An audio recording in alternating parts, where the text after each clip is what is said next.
Dieu, viens à mon aide. Seigneur, viens vite à mon secours. Gloire au Père, au Fils, au Saint-Esprit, maintenant et toujours. Dans les siècles des siècles. Amen. Alléluia. Viens, Esprit Saint.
En toi exulte, ô pleine de grâce.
Psaume 118, strophe 18.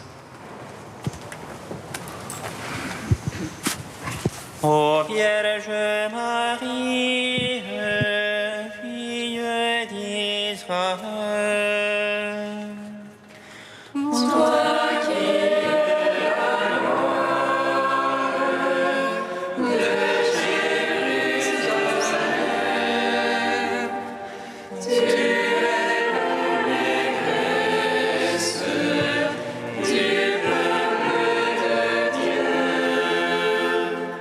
Ô Vierge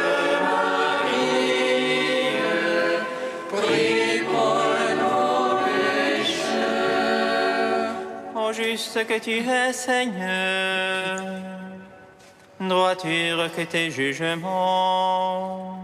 Tu imposes comme justice ton témoignage,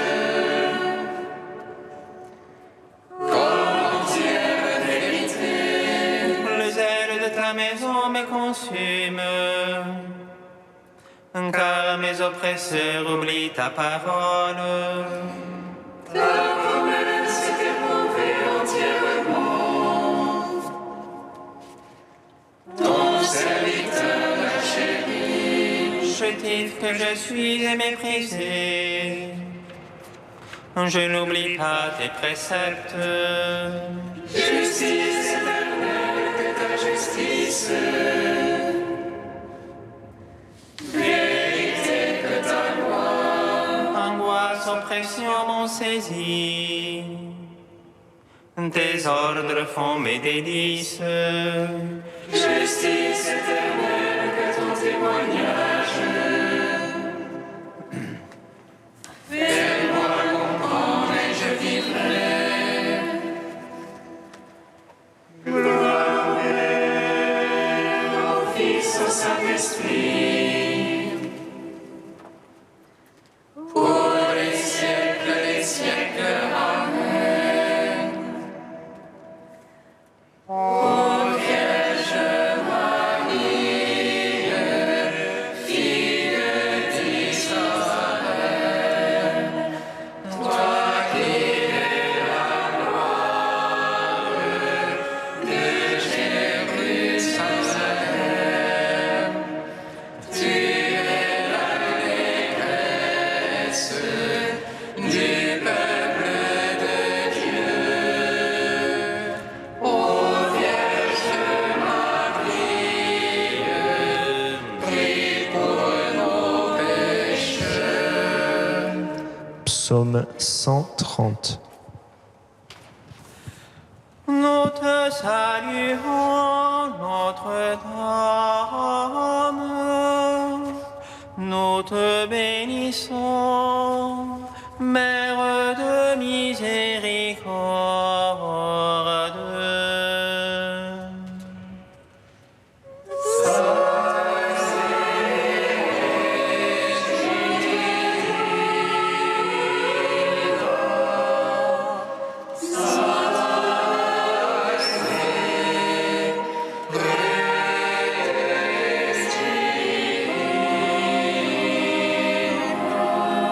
Seigneur, je n'ai point le cœur fier, ni le regard hautain. Je n'ai pas pris le chemin des grandeurs, ni de prodiges qui me dépassent. Non, je tiens mon âme en paix et silence. Mon âme est en moi comme un enfant. L'enfant sevré près de sa mère. Mets ton espoir, Israël, dans le Seigneur, dès maintenant et à jamais. Gloire au Père, au Fils, au Saint-Esprit. Pour les siècles des siècles. Amen.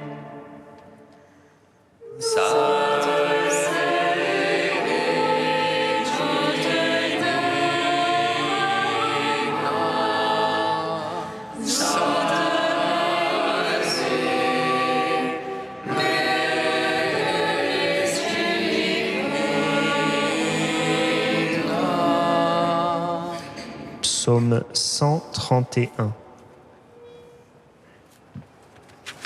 Garde mémoire à David, Seigneur de tout son labeur, du serment qu'il fit au Seigneur, de son vœu au puissant de Jacob. Point ne monterai sous la tente de ma maison, point ne monterai sur le lit de mon repos, point ne donnerai de sommeil à mes yeux, et point de répit à mes paupières. Que je ne trouve un lieu à mon Seigneur, un un séjour puissant de Jacob. Voici, on parle d'elle en Ephrata, nous l'avons découverte au champ du bois. Entends-nous, il séjourne, prosterne-nous devant son marchepied. Lève-toi, Seigneur, vers ton repos, toi et l'arche de ta force. Tes prêtres se vêtent de justice, tes fidèles jubilent de joie. À cause de David, ton serviteur, ne garde pas la face de ton Christ. Le Seigneur a juré à David, vérité dont jamais il ne s'écarte. C'est le fruit sorti de tes entrailles, que je mettrai sur le trône fait pour toi. Si tes fils gardent mon alliance, mon témoignage que je leur ai enseigné, leurs fils même à tout jamais siégeront sur le trône fait pour toi. Car le Seigneur a fait choix de Sion, il a voulu ce siège pour lui. C'est ici mon repos à tout jamais, là je siégerai, je l'ai voulu. C'est juste, je les bénirai de bénédictions, ces pauvres, je les rassasierai de pain. Ces prêtres, je les vêtirai de salut, et ces fidèles jubileront de joie. J'affermirai la race de David, j'apprêterai une lampe pour mon Christ. Je vêtirai ses ennemis de honte, et sur lui fleurira son diadème. Rendons gloire au Père Tout-Puissant, à son Fils Jésus-Christ le Seigneur, à l'Esprit qui habite en nos cœurs, pour les siècles des siècles. Amen.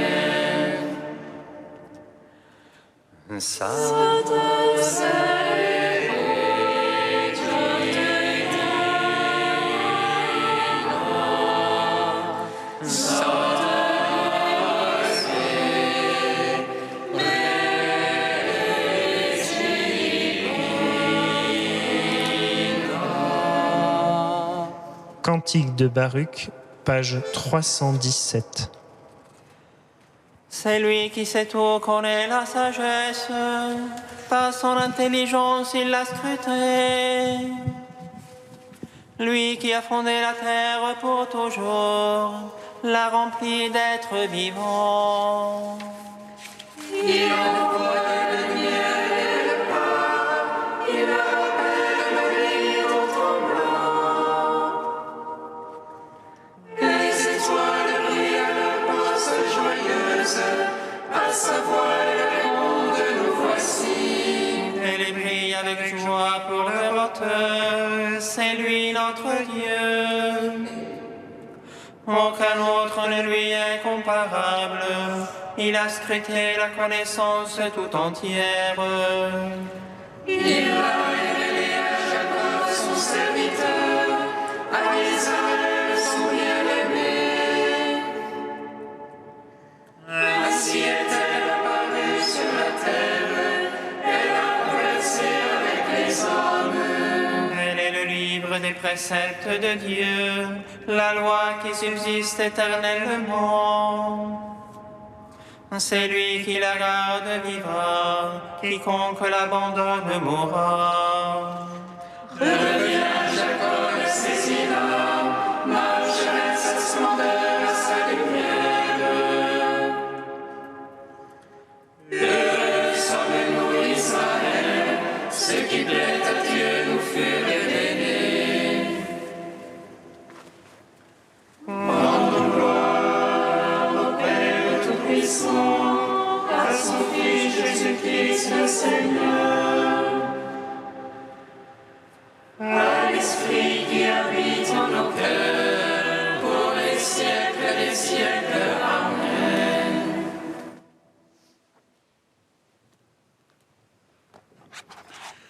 de Monseigneur Albert Rouet, le Christ des béatitudes.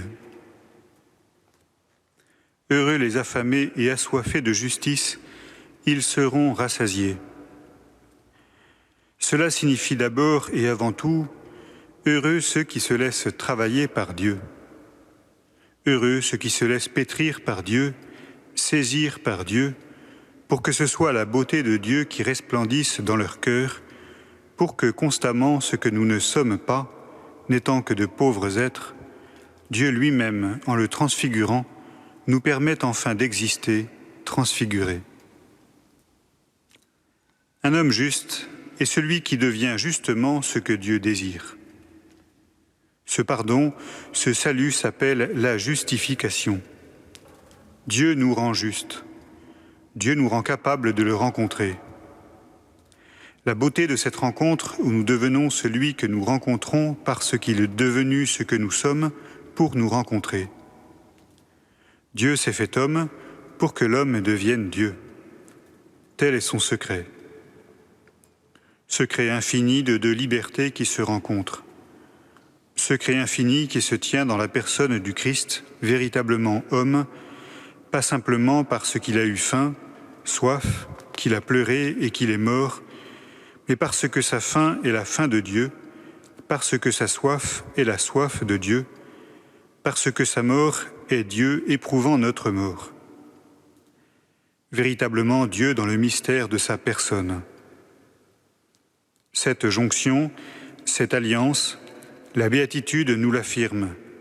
Heureux celui qui en a faim, il connaîtra les tourments de la solitude, mais c'est une solitude qui tend vers l'union.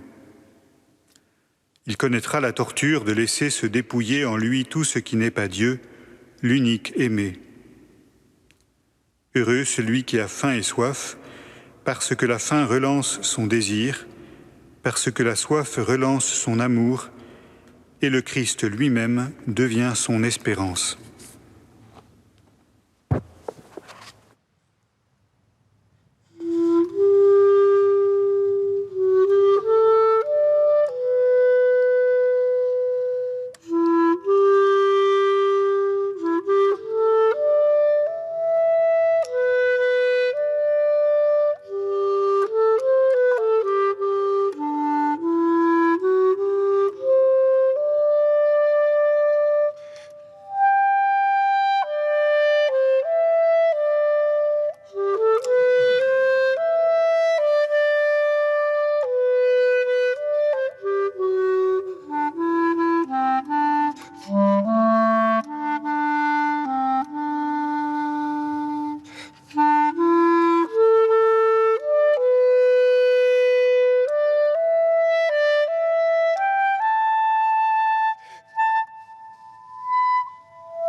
enfantera celle qui doit enfanter.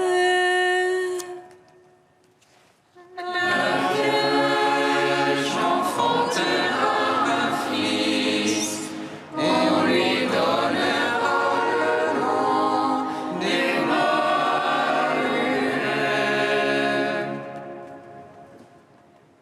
Lecture du livre du prophète Michée. Ainsi parle le Seigneur.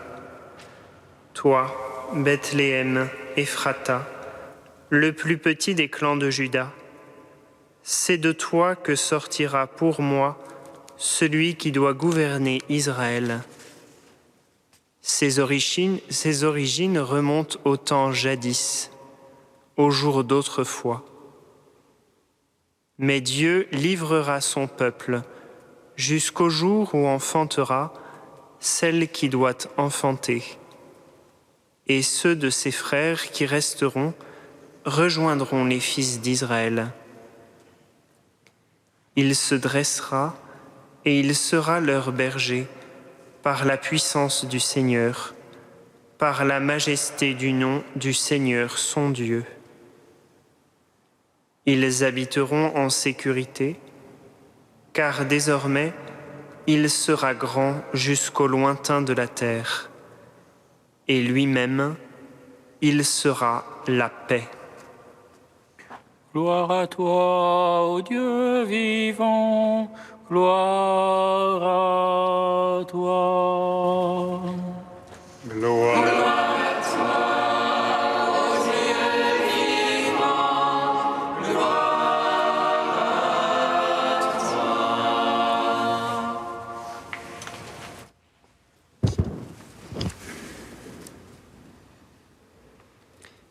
Voici qu'aujourd'hui naît celle qui doit enfanter, celle dont la vie est toute orientée vers une autre vie, la vie d'un autre.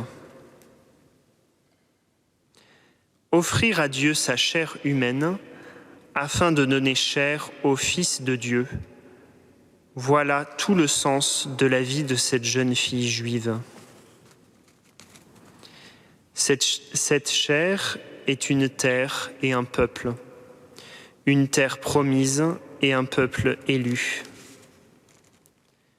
De siècle en siècle, le Père a travaillé cette terre souillée par le péché d'Adam et le sang d'Abel. Il a appelé Abraham et a formé à sa suite un peuple préféré parmi les nations, afin de l'éduquer dans la liberté. Le sein de Marie contient tout entier la promesse faite au peuple élu, l'alliance accomplie par le don du Fils. Terre de la promesse, où le don de Dieu s'exprime pleinement, car il y trouve une disposition unique et entière. Terre d'Ephrata, la féconde d'où germera le véritable pasteur d'Israël. Au cœur de la terre promise et au sein du peuple élu, une petite fille quasi anonyme voit le jour à l'abri des regards. Personne ne soupçonne alors, en celle en qui il n'y a aucun soupçon, qu'elle porte au tréfonds de ses entrailles un mystère ineffable. Immaculée dès sa conception, elle est comme une humanité recréée, mise à part du péché. Contempler la nativité de la Vierge Marie revient alors pour nous à entrer dans celui de l'humanité, une humanité déjà ressuscitée. Marie n'est pas un ange, mais bien plutôt la plus humaine de toutes les femmes que la terre peut compter. Face à son Créateur, qui lui a tout donné, elle ne s'est pas cachée. Au contraire, dans toute la liberté qui lui avait été confiée, elle s'est livrée. La foi l'a fait devenir mère de Dieu. Mais célébrer la nativité de la Vierge Marie, c'est aussi un peu célébrer notre anniversaire de baptisé. Au sortir des fonts baptismaux, le germe de la vie nouvelle a été placé au tréfonds de nos cœurs. Il nous a recréés. L'homme nouveau était né à l'image et à la ressemblance du Fils bien-aimé. Tout notre pèlerinage terrestre a dès lors consisté à ratifier ce don, à faire grandir cette image, à dire nous aussi notre fiat en toute liberté. En Marie, nous avons l'anticipation de ce que nous sommes appelés à devenir. La voie royale à la fois de la sanctification, mais aussi de l'humanisation la plus aboutie. Prenons Marie avec nous pour devenir toujours plus ces fils de Dieu que nous sommes par le baptême. Alors le Christ sera véritablement notre paix, celui qui supprime la haine et réconcilie les ennemis. Notre corps deviendra alors véritablement temple de l'Esprit, puisqu'il sera intégré toujours plus dans son corps qui est l'Église. Réjouis-toi, temple de Dieu de toute immensité. Réjouis-toi, écrin où repose la divine sagesse. Réjouis-toi, merveille de la providence. Réjouis-toi, tabernacle du Dieu vivant.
Fils de Dieu, né de la Vierge Marie, sauve-nous qui te chantons. Alléluia. Fils de Dieu, né de la Vierge Marie, sauve-nous qui te chantons.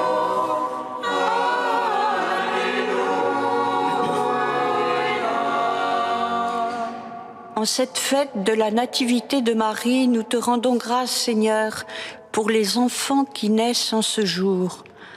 Que Marie, Mère de Dieu et Mère des hommes, les prenne sous sa protection. Fils de Dieu,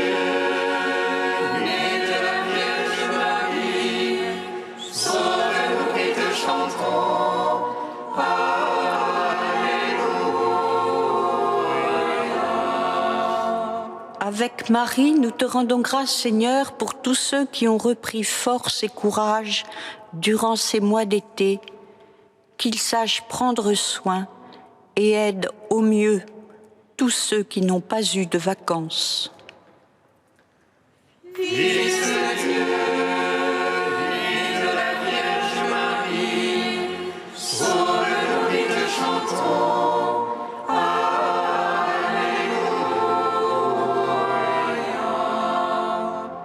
Avec Marie, nous te rendons grâce, Seigneur, pour cette année vouée à la relecture de l'encyclique Laudato Si.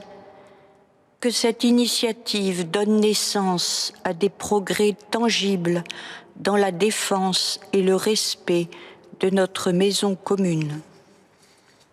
Fils de Dieu, vie de la Vierge Marie, sauve-nous et te chantons.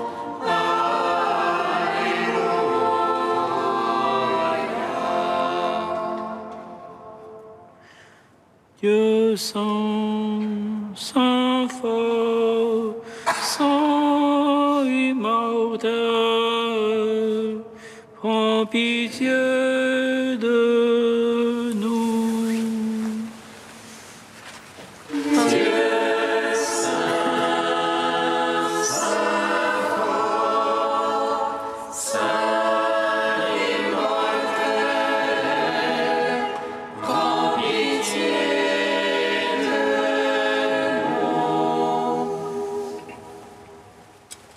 Dieu saint, saint fort, saint immortel,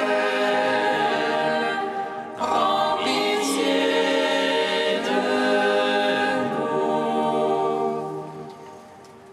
Gloire au Père et au Fils et au Saint-Esprit, maintenant et toujours et dans les siècles des siècles.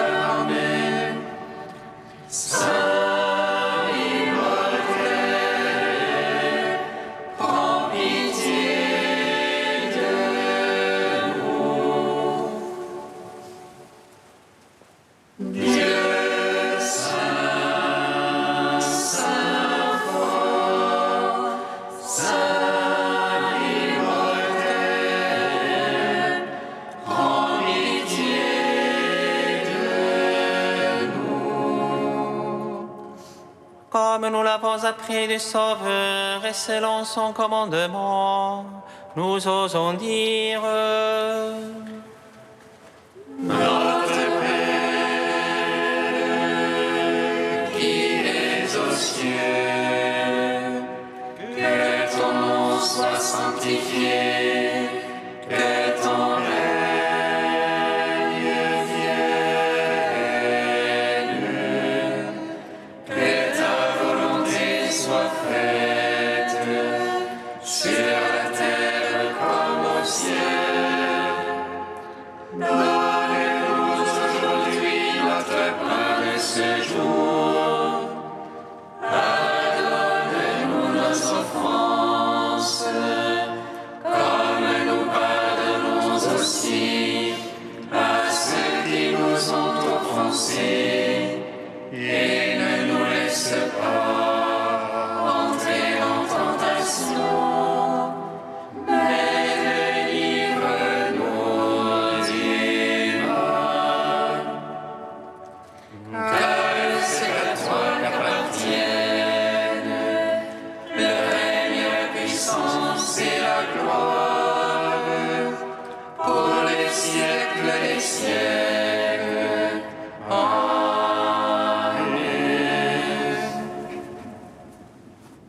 Ouvre à tes serviteurs, Dieu très bon, tes richesses de grâce, puisque la maternité de la Vierge Marie fut pour nous le commencement du salut, que la fête de sa nativité nous apporte un surcroît de paix.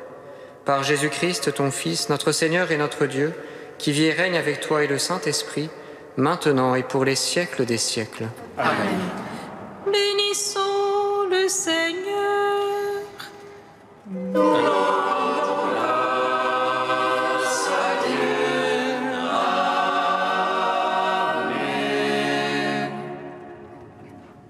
L'ange annonça à Marie qu'elle serait la mère du Sauveur.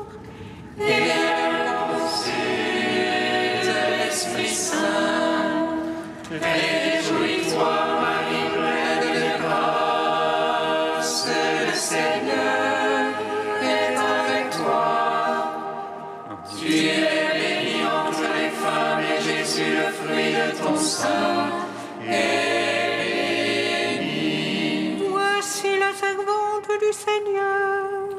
Qu'il me soit fait selon ta parole. Réjouis-toi, Marie pleine de grâce, le Seigneur est avec toi. Tu es bénie entre les femmes et Jésus, le fruit de ton sein, est béni. Et le Verbe s'est fait chair. Et il a demeuré parmi nous. Réjouis-toi, Marie pleine de grâce, le Seigneur est avec toi. Tu es bénie entre les femmes et Jésus, le fruit de ton sein, est béni. Prie pour nous, Sainte Mère de Dieu, Afin que nous soyons rendus dignes